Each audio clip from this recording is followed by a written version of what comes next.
Hey everyone, welcome to another episode of Talk Drift Devlog. We are your monkeys, Ben and Lockie, and here's a new face. Hello, I'm Max, one of the 3D artists working on the project.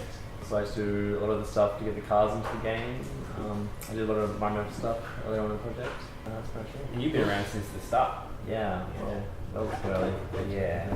And this is Broccoli, Yep. our resident house dog. Yes, house dog. What are we talking about, Lockie? Today we're going to be talking about the paint store and what's involved with the paint store and showing the features of it. How mad you can make your car look all sorts of pretty colours and all sorts of stuff. We're going to go over some progress that happened with the Down DC guys and some events. We hosted them here, which was cool. I went to Sydney earlier in the week to meet up with Google and Apple, so I'll go over some of that and what we got from that. That's about it. Is that where you guys were? Yeah, we just go away and they're like, oh, they're off partying again. And we're like, meetings. Yeah. So now I guess we'll go into what Max does in a little bit more detail and sort of the art pipeline and stuff. So for the past sort of 5-6 months, I've been adding all the drivers cards to the games. So basically I work with a guy in Canberra who does the sort of base of the cars, the stock and the body kit and stuff like that. And then I take them and add the driver kits and then sort of do all conversions to match the real world sort of drifting high spec type cars, just taking all the back end out and putting all the cooling systems and stuff like that in. And then I just do the libraries for them and all the sort of like damage kits and stuff and get it into the game engine. These are the scratch maps for the cars. So we just do a map image here in Substance Painter, which we use as a mask for Unity. So you'll have this car, and then we can just scratch it. So obviously the severity and location of this will depend on where you hit a wall, and the car would have formed to match that somewhat in game. I've just scratched it here for demonstration. And this is a low res texture. We've added some extra noise and stuff, so we can come in here and tweak all these kinds of scratch locations and resolution things and stuff to get it how we want it. We get more like res out of it with this noise map, so the textures are pretty high res. And then also here we have a different map as part of the scratch map. It should be this one here, where it's also got the metal information in it for what the panel is. So you can see here we've got the black, sort of plasticky fiberglass, we can make it white, whatever color we want. And then we also have metal stuff here for where the car would be made of metal rather than plastic. There's like heaps more that goes into it, hey? Like Yeah. we do like the lights that go on it as well, and there's heaps that goes into actually making the cars get damaged. We don't do like the scratch maps and stuff. How long do you reckon it takes from when you get the model from Ian to get something in the game and driving? It depends. If we're just doing a stock one, probably 2.5 weeks, I guess. Yeah. Like a reliable kind of estimate. Yeah. But then there's always problems. It's like 2.5 weeks, then like just an unknown number of problems to fix in the following weeks. We do have a small, not issue, but I guess a hurdle to overcome, which is regarding the liveries? Libraries? I don't know which is the right way to say it. I'm just going to stick to library. Yeah, talking about livers, it's like... As drivers progress and they change their library each year, we need to, at what parts of the cars change in what years and which ones they're happy to use and not happy to use. So then, something that might seem small and go, oh well, we'll just change a library and a body kit can end up being weeks, sometimes months. It's a big issue for us, especially with some of the drivers. Like one of the this year has a new library set up for each event. Yeah. With like stuff like that, we could potentially do polls and add the ones people really like. That would be cool. Everyone wants to have a color scheme. It's like it's got a bunch of color schemes and or just only if he wins he gets his library. You can get the badge roll as it goes. So it's not just it's the nature of that bracket system. Anyway. Cool. And then after that, so like the cars of this huge pipeline, because it's only after that it goes to Lockie. Yeah. Pretty much. Yeah. So then it's in the game, except it Doesn't doesn't weigh anything, doesn't have any power. Maybe starts like randomly floating, doesn't Doesn't it? have suspension. Then it's another like couple of weeks after that until it's driving like the real driver's cars. It's a slow, arduous process. Yeah, but worth It's it. all worth it. Totally worth. Yeah. I guess the cool thing is as well, players will be able to go through this exact process making their own car. Yes. Just streamlined. Yeah. It is. Because Mac, you actually use the like in-game paint shop to do the light. Yeah. So for the driver's cars, I do some in-game, I do some out just to make it easy for myself, speed it up. But you can basically do any of it, all of it in game. And yeah, I do a lot of touch up in game, and then add all the responses and everything in game and stuff. It's just when they get like super crazy with their gradients and patterns Yeah, and stuff. yeah. It's probably easier to do it in something else. But Well, yeah. speaking of what we can do in the paint store, I guess we might as well now just Check it out. jump over and show you how the paint store works. So here we are in the garage, and we're gonna pick out one of the cars to run into the paint shop with. So of course we've got all our sick driver cars, but best choice, we're gonna take our S15 from an earlier devlog. And now we're just gonna jump into the paint store by pressing this button up here. So first thing we're gonna have to do is pick which livery we're gonna edit. Usually you'll have a few set up, but the idea is you can have as many as you want and then you can just instantly switch between them so you don't have to delete your last one before painting a new one on, just in case you feel like a change or whatever. So we're gonna jump into this plain white one and dress it up a bit. So we'll just pick a color for the body. You will be able to separately paint every single panel on the car. That's coming soon.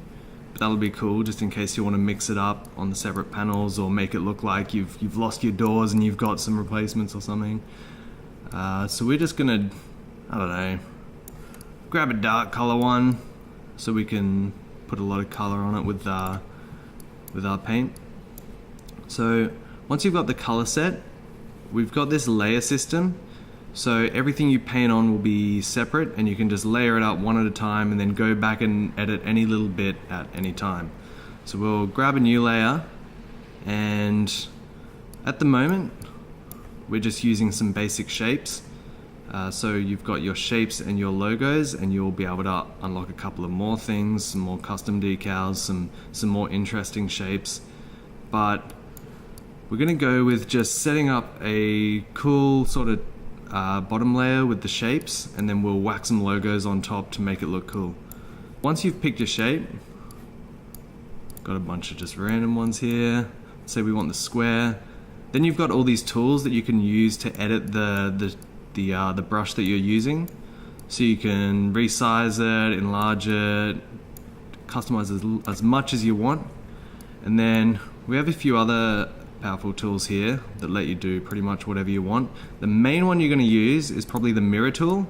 So this makes it so both sides of the car get exactly the same brush, same size, same color, same everything. So you can just paint one side of the car and it'll be completely symmetrical and look pretty legit. So say we just want to, I don't know, pop this here, and then we accept that, and then we got the layer added on and it's on the car and looking good. So we'll go to add another one and I'll show you some other stuff. Let's just grab the square again, go symmetrical again, and then another option you have is to stamp it on, and then it applies one and it'll give you a new layer, and then instantly give you another one that you can whack that's exactly the same. So another thing you can do with that is, once you've placed one, let's go and edit that. You can also obviously change the color of most of the brushes to anything you want, full RGB, whatever. And then you can also change the finishes so you can get a chrome look to it, or change the shininess. And I think at the moment we're adding in clear coat as well, so that'll look super cool to mix that in.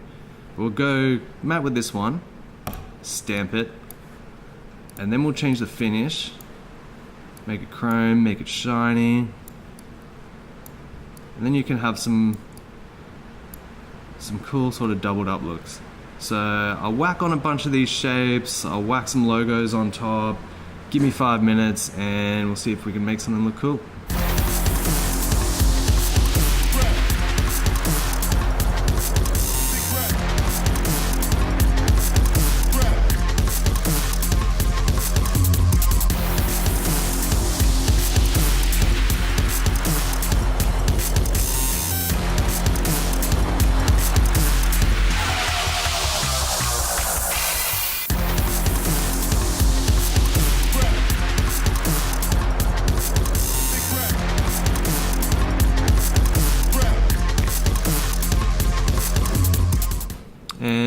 was like 2 minutes, and we got something that looks not that legit, but it just shows what you can do in like a tiny amount of time. So if you end up spending like a couple of hours on your car, you can make something friggin' awesome, I imagine. Can probably like outdo the real driver's cars maybe, but there we go. So we'll just confirm that one, then we'll go check it out in game. So got it in the garage, S15 repainted. So here it is in game. On the pre-race screen where you select your car, you'll see your car with your sick new livery, and then if you're in an online battle, you'll see the opponent and their custom livery. So probably the coolest part is that you can paint it, and then everyone you verse will see fucking how awesome your car is. Then you jump in and you're driving around. 10 minutes, sick new paint job. It's a little bit easier than real life. The only downside is once you start slamming your car into the wall, if I can, I'm just too good at this game. So I'll jump off the wall, and I've scratched up my paint job. Ah well, at least in game your paint job will be instantly repaired, unlike real life. And that's about it. That's the paint store. I'm gonna drive around for a bit because I'm addicted.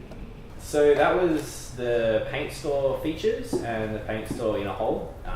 And Pretty sick. Yeah, it is pretty crazy. You can do some pretty cool stuff. Over the week we had, the last vlog we spoke about a group of guys that we met at Motor X who run their own drift community called Down DC.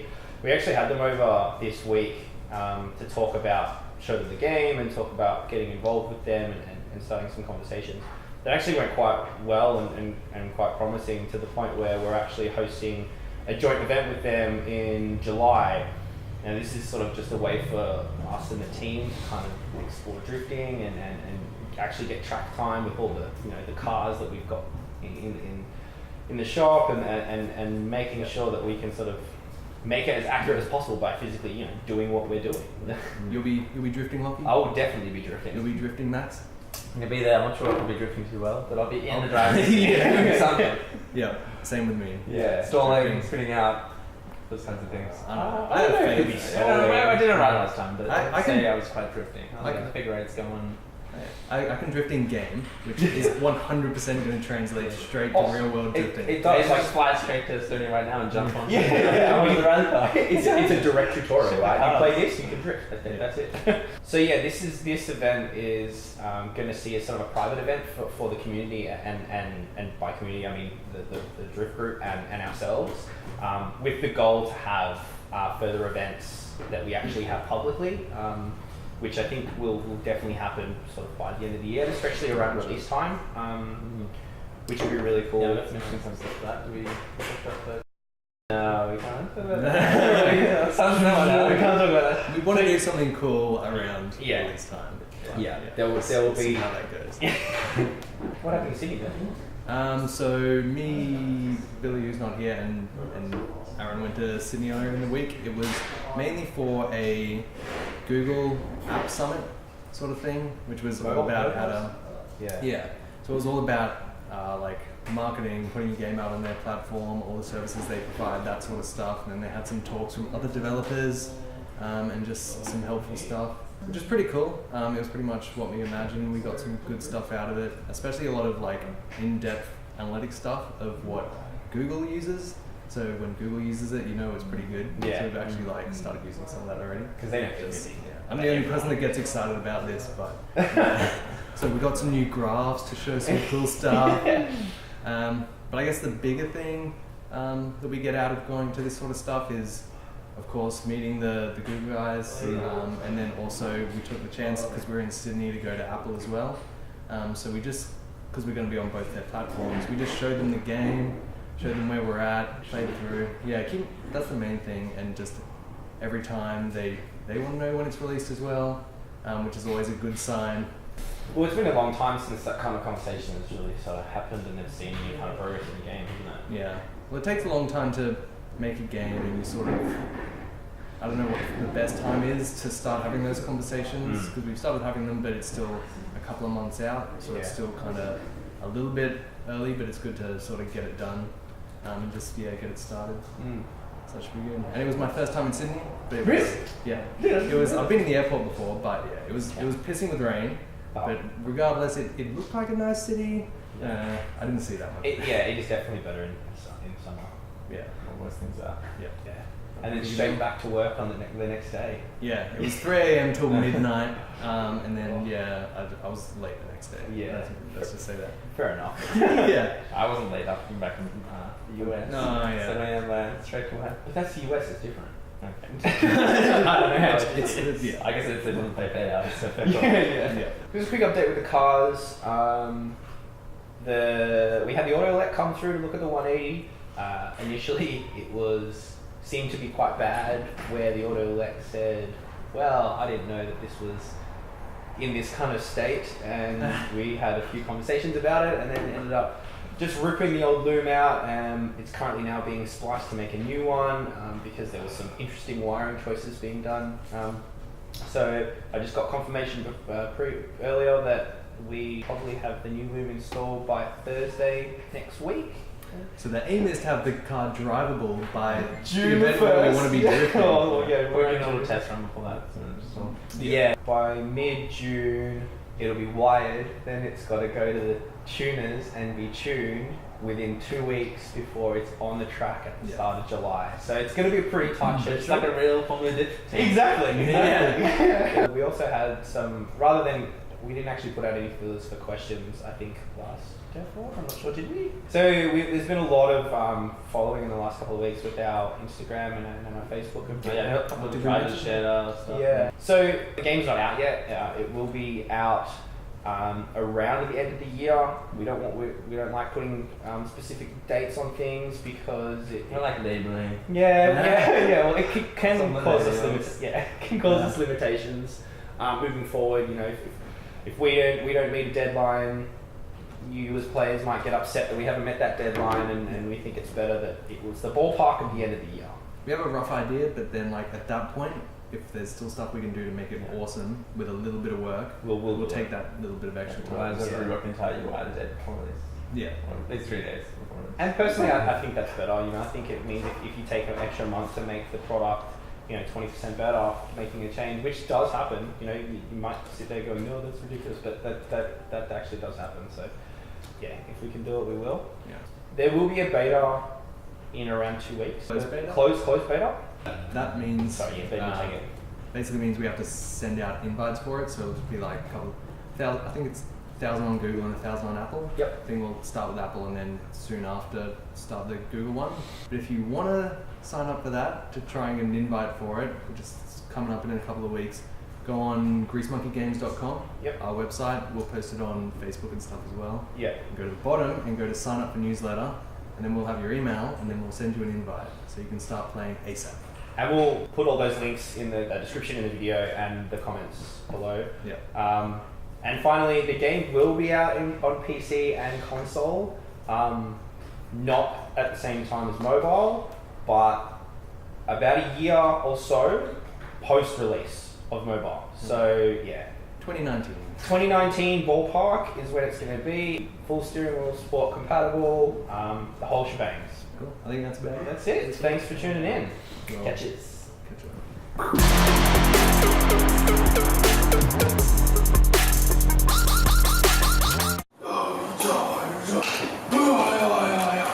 For the loading icon? Yeah. Great Great idea, That's Dan. so cool. That's. What do you think of that, Lockie? I think that's amazing, man. What do you think of that, Ruben? I think I need a raise.